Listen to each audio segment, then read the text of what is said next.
Hello everyone, आप सभी का हमारे चैनल आयुर्पथगामिनी बाय जीसीएम में हार्दिक स्वागत है।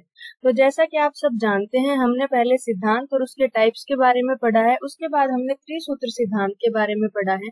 तो आज हम जो टॉपिक पढ़ेंगे वो है सम बेसिक प्रिंसिपल्स, यानी कि कुछ आधारभूत सिद्धांत जो कि आयुर्वेद के हैं। तो हमें उनके बारे में ब्रीफ जो नॉलेज है वो लेनी है। तो चलिए शुरू करते हैं।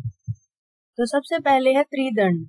तो त्रिदंड के लिए आचार्य चरक ने सूत्र स्थान के फर्स्ट चैप्टर में कहा है, सत्व आत्मा शरीरम च त्रयम् एतत् त्रिदंडवत् लोके तिष्ठति संयोगात् अत्र सर्वम प्रतिष्ठितम।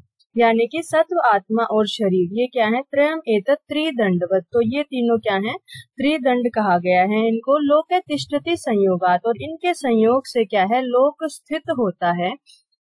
अत्र सर्वम प्रतिष्ठितम, और इसी में सब कुछ क्या है, प्रतिष्ठित होता है। इस जीवात्मा रूपी लोक के आधार बताए गए हैं, जो सत्व यानी कि मन, आत्मा और शरीर हैं।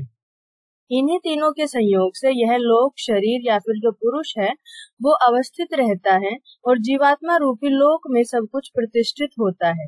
यानी कि इसी पुरुष के जो सत्व, आत्मा और शरीर से युक्त है उसी की चिकित्सा की जा सकती है। तो इसी तरह से सब कुछ कहा गया है कि इस लोक में, जीवात्मा रूपी लोक में या फिर पुरुष में सब कुछ प्रतिष्ठित होता है। तो चिकित्सा सजीव सृष्टि के जीवों की ही की जाती है, मृत की नहीं। चरक में जीवात्मा युक्त शरीर को लोक से व्यक्त किया गया है। तो कहा गया है कि सजीव सृष्टि के जीवों की ही चिकित्सा की जाती है, यानी कि जिसमें जीवन होगा, जिसमें आत्मा का जब शरीर के साथ संयोग होगा तो उसी की चिकित्सा की जा सकती है। ना तो हम अकेले आत्मा की चिकित्सा कर सकते हैं और ना ही हम आत्मा रहित शरीर की चिकित्सा कर सकते हैं। तो जब सत्व, आत्मा और शरीर जब तीनों एक साथ स्थित होंगे तो वही चिकित्सा का आधार है, उसी की चिकित्सा की जा सकती है। यानी कि ये जो तीन हैं, ये बेसिक पिलर्स हैं। इन तीनों में से कोई एक भी अगर हट जाएगा तो फिर उसकी स्थिति नहीं होगी। चरक में जीवात्मा युक्त शरीर को लोक से व्यक्त किया गया है, अतः इस लोक का आधार भी अवश्य है। जिस प्रकार तिपाई के 3 पांव आधार होते हैं, उसी प्रकार यह जीवात्मा भी प्राणी शरीर में इन 3 पांव पर ही स्थित होता है। जैसे कि 3 पिलर्स होते हैं किसी भी चीज के, लगा लो आप कोई जो मकान है, अगर वो 3 पिलर्स पर स्थित है, यदि उनमें से कोई एक हट जाए तो वो भी क्या है, वो मकान गिर जाएगा। या फिर कोई मेज लगा लो जिसके 3 पांव हैं, तो अगर उनमें से कोई एक हट जाएगा तो उसकी स्थिति वैसी नहीं रहेगी। हमारे शरीर का अस्तित्व इन 3 का ही संयुक्त रूप है। इन तीनों में किसी एक की भी विकृति अस्तित्व को समाप्त कर देती है। यानी कि तीनों ही अपने आप में बहुत जरूरी हैं और तीनों के संयोग से ही लोक की स्थिति होती है। उसके बाद जो दूसरा बेसिक प्रिंसिपल आज हम पढ़ेंगे वो है ऐषणा त्रय। तो ऐषणा किसको कहते हैं? ऐषणा कहते हैं इच्छा को। हमारी जो भी इच्छा, कामना होती है उसको क्या कहते हैं? ऐषणा। तो उपनिषदों के समान आयुर्वेद शास्त्र में भी समस्त प्राणी मात्र की 3 विशेष इच्छाओं को ऐषणा त्रय के रूप में व्यक्त किया गया है। ऐषणा तो अन्य भी हो सकती हैं, लेकिन जो 3 विशेष इच्छाएं हैं इंसान की, उन सभी तीनों को क्या है, ऐषणा त्रय के रूप में व्यक्त किया गया है। चरक लिखते हैं कि मन, बुद्धि, पौरुष और पराक्रम वाले व्यक्ति जो इस लोक तथा परलोक में भी अपना कल्याण चाहते हैं, उन्हें प्रमुख 3 इच्छाएं होती हैं। तो 3 इच्छाएं कौन कौन सी बताई गई हैं? प्राणेषणा, धन ऐषणा और परलोक ऐषणा। तो सबसे पहले है प्राण ऐषणा, यानी कि प्राणों की इच्छा, प्राणों को बचाने की इच्छा। सभी प्रकार के सुख तथा उपयोग का आधार शरीर होने से प्रथम प्राण रक्षा की इच्छा होती है। प्राण रक्षा से दीर्घायु प्राप्त होती है। जीवन धारण करने के लिए स्वस्थ व्रत का पालन और रोग होने पर उचित औषध से उपचार करना प्रथम कर्तव्य है। धर्म, अर्थ एवं काम का यही आधार है। तो क्या है, सबसे पहली इच्छा प्राण ऐषणा बताई गई है। जब प्राण ही नहीं होंगे हमारे शरीर में तो वो निर्जीव हो जाएगा। तो उसमें क्या है, उसके लिए संसार के सभी जो उपभोग हैं, सभी जो भाव हैं, वो उन सभी का क्या हो जाएगा, अभाव हो जाएगा। वो किसी भी चीज का उपभोग नहीं कर पाएगा। तो सबसे पहले जब मनुष्य के प्राण ही सबसे ज्यादा इम्पोर्टेंट है, जब उसके प्राण होंगे तभी वो दीर्घ जीवन की कामना के लिए या फिर दीर्घ जीवन के लिए प्रयास कर सकता है। और दीर्घायु के लिए उसको क्या करना होगा, स्वस्थ व्रत का पालन करना होगा। और यदि उसको कोई रोग उत्पन्न हो जाता है तो उसको उचित औषध से, उचित जो ट्रीटमेंट लेकर अपने रोग की शांति करनी चाहिए, क्योंकि प्राणों की रक्षा करनी है, फिर दीर्घायु प्राप्त करनी है। तो धर्म, अर्थ, काम का यही आधार है। जब प्राण होंगे तभी मनुष्य धर्म, अर्थ और काम का उपभोग कर पाएगा। और जब वो मनुष्य स्वस्थ होगा, अगर वो प्राणों की रक्षा भी होगी और मनुष्य स्वस्थ नहीं है, तब भी इन सभी जो उपभोग है उनको नहीं भोग पाएगा। इसीलिए दीर्घायु, प्राण रक्षा और स्वास्थ्य रक्षण के लिए आदमी को हमेशा प्रयासरत रहना चाहिए। उसके बाद है धन ऐषणा। तो प्राण ऐषणा के बाद आती है धन ऐषणा। जीवन रक्षा के उपरांत उपयोग हेतु धन की इच्छा होती है, अतः धन प्राप्ति हेतु उत्तम और योग्य उपाय करना चाहिए। ये उपाय भी स्वस्थ शरीर एवं स्वस्थ मन द्वारा ही हो सकते हैं। तो सभी इच्छाएं इसी धन से पूरी होती हैं। तो क्या है, प्राण ऐषणा के बाद धनेषणा को इसीलिए कहा गया है कि यदि मनुष्य के प्राण भी हैं और उसकी आयु जो है वो दीर्घ है, तो भी अगर उसके पास उपभोग करने के लिए उपयुक्त साधन नहीं है, अपनी जीवनचर्या को चलाने के लिए अगर उसके पास साधन नहीं है, तो ये भी एक अभिशाप के समान बताया गया है। तो प्राण ऐषणा के बाद अपने जीवन को सही प्रकार से चलाने के लिए मनुष्य को धन की इच्छा होती है। और आयुर्वेद में भी धन प्राप्ति के लिए सही मार्गों के बारे में भी बताया गया है कि कौन से मार्ग हैं जिनका चयन करके ही हमें धन की प्राप्ति करनी चाहिए। जो हितकर मार्ग हैं, जिससे किसी का नुकसान ना हो, ऐसे मार्ग बताए गए हैं कि उनका ही इंसान को प्रयोग करके धन की प्राप्ति अपने जीवन को चलाने के लिए करनी चाहिए। उसके बाद है परलोक ऐषणा। तो परलोक यानी कि दूसरा जो लोक है उसके बारे में जो इच्छा इंसान की होती है। तो आयुर्वेद का भी जो एंड में जो लक्ष्य बताया गया है वो मोक्ष की प्राप्ति बताया गया है। मोक्ष प्राप्ति पुरुषार्थ जो चतुष्टय बताया गया है, धर्म अर्थ काम और मोक्ष। धर्म अर्थ काम के बाद मोक्ष की प्राप्ति के लिए ही मनुष्य प्रयत्न करता है। तो सांसारिक सुख भोग के उपरांत मनुष्य अपने परलोक को सुधारने की इच्छा करता है, यानी कि उसका पुनर्जन्म ना हो, उसके जो कर्म फल है वो नष्ट हो जाए। अतः तीनों आश्रमों में से यथा समय इच्छा रहित होकर निकलते हुए उनके पूर्ण नियमों का पालन करें। 3 आश्रम कौन से बताए गए हैं? धर्म, अर्थ और काम। तो उनका यथा समय इच्छा रहित होकर, यानी कि उनमें किसी प्रकार की कोई इच्छा बाकी ना रहे, तथा चतुर्थ आश्रम में ध्यान, तप, धारणा करें। वह सत पुरुषों के मार्ग पर चले, यानी कि सत पुरुष जो सज्जन पुरुष हैं, जो आप्त पुरुष हैं, उन्होंने जो भी मार्ग बताया गया है उनके द्वारा उसी पर चले। समाज और शास्त्र द्वारा बताए निंदित कर्म नहीं करें, तभी मोक्ष प्राप्त होने पर लोक ऐषणा की पूर्ति हो सकती है। क्योंकि यदि हम अगर कोई ऐसा काम करेंगे जिसका कर्म फल भोगने के लिए हमें पुनः जन्म लेना पड़ेगा, तो फिर हमें मोक्ष की प्राप्ति नहीं हो पाएगी। उन कर्मों का फल भोगने के लिए हमें दोबारा से जन्म लेना पड़ेगा। तो मोक्ष की प्राप्ति के लिए क्या है, निष्काम कार्य मनुष्य को करने चाहिए। तो ये सभी 3 क्या है, मनुष्य की मेन इच्छाएं बताई गई हैं। सबसे पहले प्राणों की रक्षा, क्योंकि प्राणों के अभाव में सभी चीजों का मनुष्य के लिए अभाव हो जाता है। उसके बाद अपने जीवन यापन के लिए धन की इच्छा होती है, और उसके बाद अपने सभी कर्तव्य पूर्ण हो जाने के बाद धर्म, अर्थ, काम के बाद मोक्ष प्राप्ति के लिए मनुष्य को प्रयास करना चाहिए। ऐसे किसी भी कार्य को नहीं करना चाहिए जिसके कर्म फल को भोगने के लिए मनुष्य को पुनः जन्म लेना पड़े। उसके बाद है बल त्रय। बल त्रय यानी कि 3 प्रकार का बल। चरक में 3 प्रकार का बल बताया गया है। तो क्या है, आचार्य चरक ने बल जो है वो 3 प्रकार का बताया है, सहज, कालज और युक्तिकृत। तो सबसे पहले है सहज बल। सहज बल किसको बोलते हैं? स्वाभाविक बल, यानी कि इननेट, जो जन्मजात जो उत्पन्न होता है। इनमें सहज बल जन्म से ही उत्पन्न होता है, तो शरीर और मन के अनुसार स्वाभाविक रूप में होता है। तो जो बल मनुष्य में जब उसका जन्म होता है, उसी समय से जो बल उसके शरीर में रहता है, तो उस बल को सहज बल कहते हैं। उसके बाद है कालज बल, यानी कि काल के अनुसार जो बल होता है, तो समय के अनुसार उत्पन्न होता है, अतः ऋतुओं के अनुसार और शरीर की बाल्य, युवा तथा वृद्ध अवस्था के अनुसार होता है।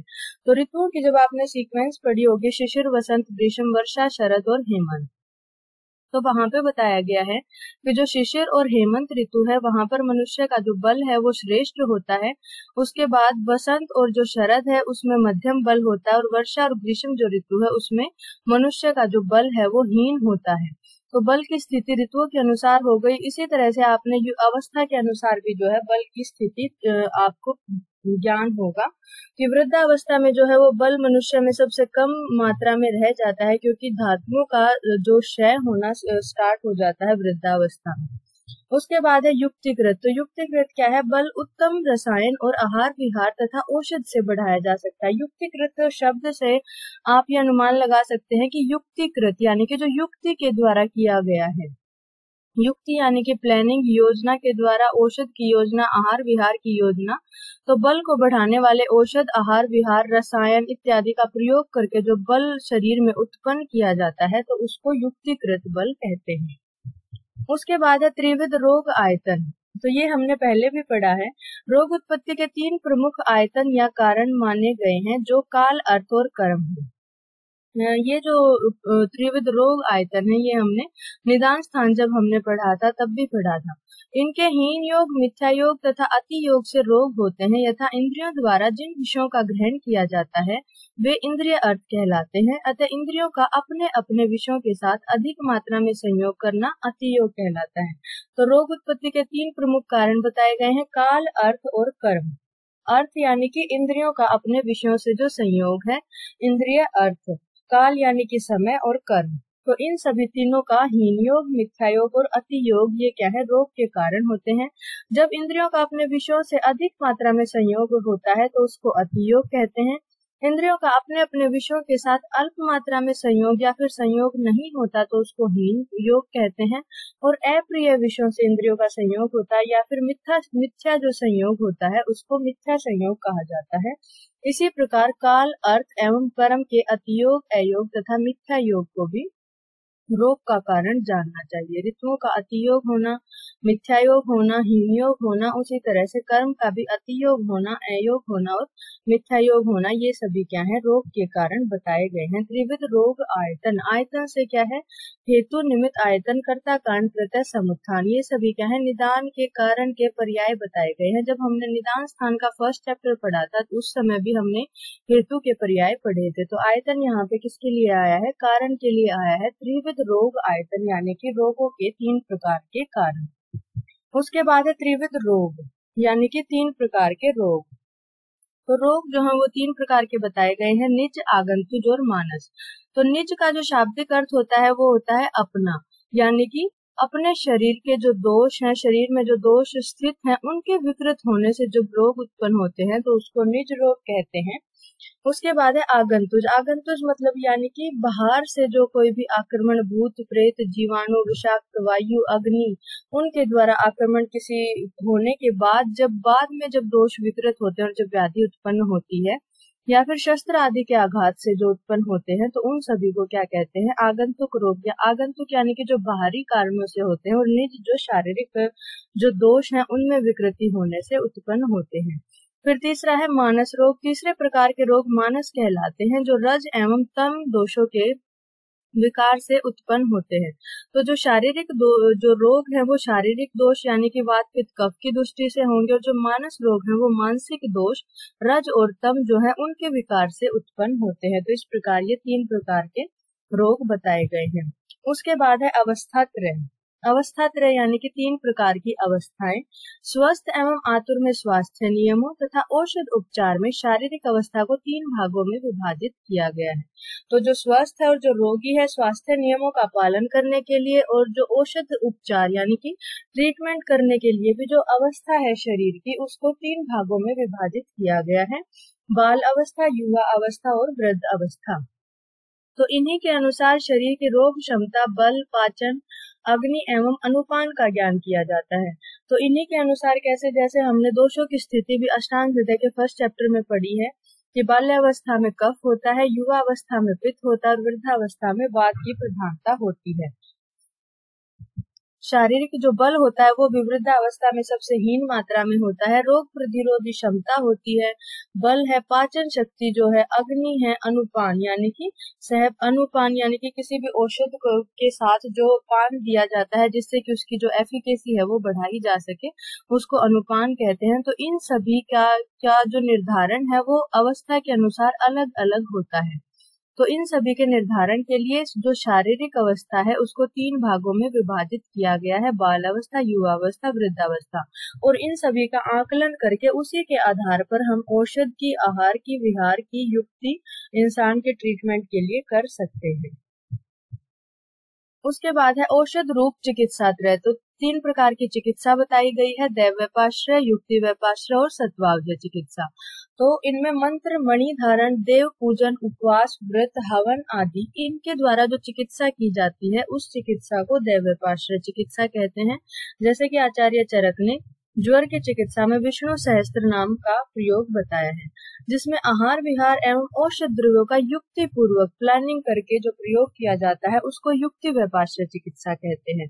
और सत्वावजय चिकित्सा क्या है? मानसिक रोगों की शांति के लिए मनोनिग्रह यानी कि मन को रोकना, अहितकर विषयों से मन को रोकना, इंद्रिय नियंत्रण, इंद्रियों को नियंत्रित करना यानी कि उनका अयोग न होने देना, अतियोग न होने देना, मिथ्या योग न होने देना, एवं अहित अर्थों को हटाना यानी कि मनुष्य को ये समझाना कि कौन से जो अर्थ हैं, विषय हैं, कार्य हैं उसके लिए अहितकर हैं और कौन से हितकर हैं, उसकी काउंसलिंग करके उसके सत्व गुण को बढ़ाना, और जो उसका मन है, जो इंद्रियां हैं, उन सभी को हितकर विषयों में लगाना, ये क्या कहलाती है? सत्वावजय चिकित्सा कहलाती है। तो इस प्रकार ये तीन प्रकार की चिकित्सा बताई गई है।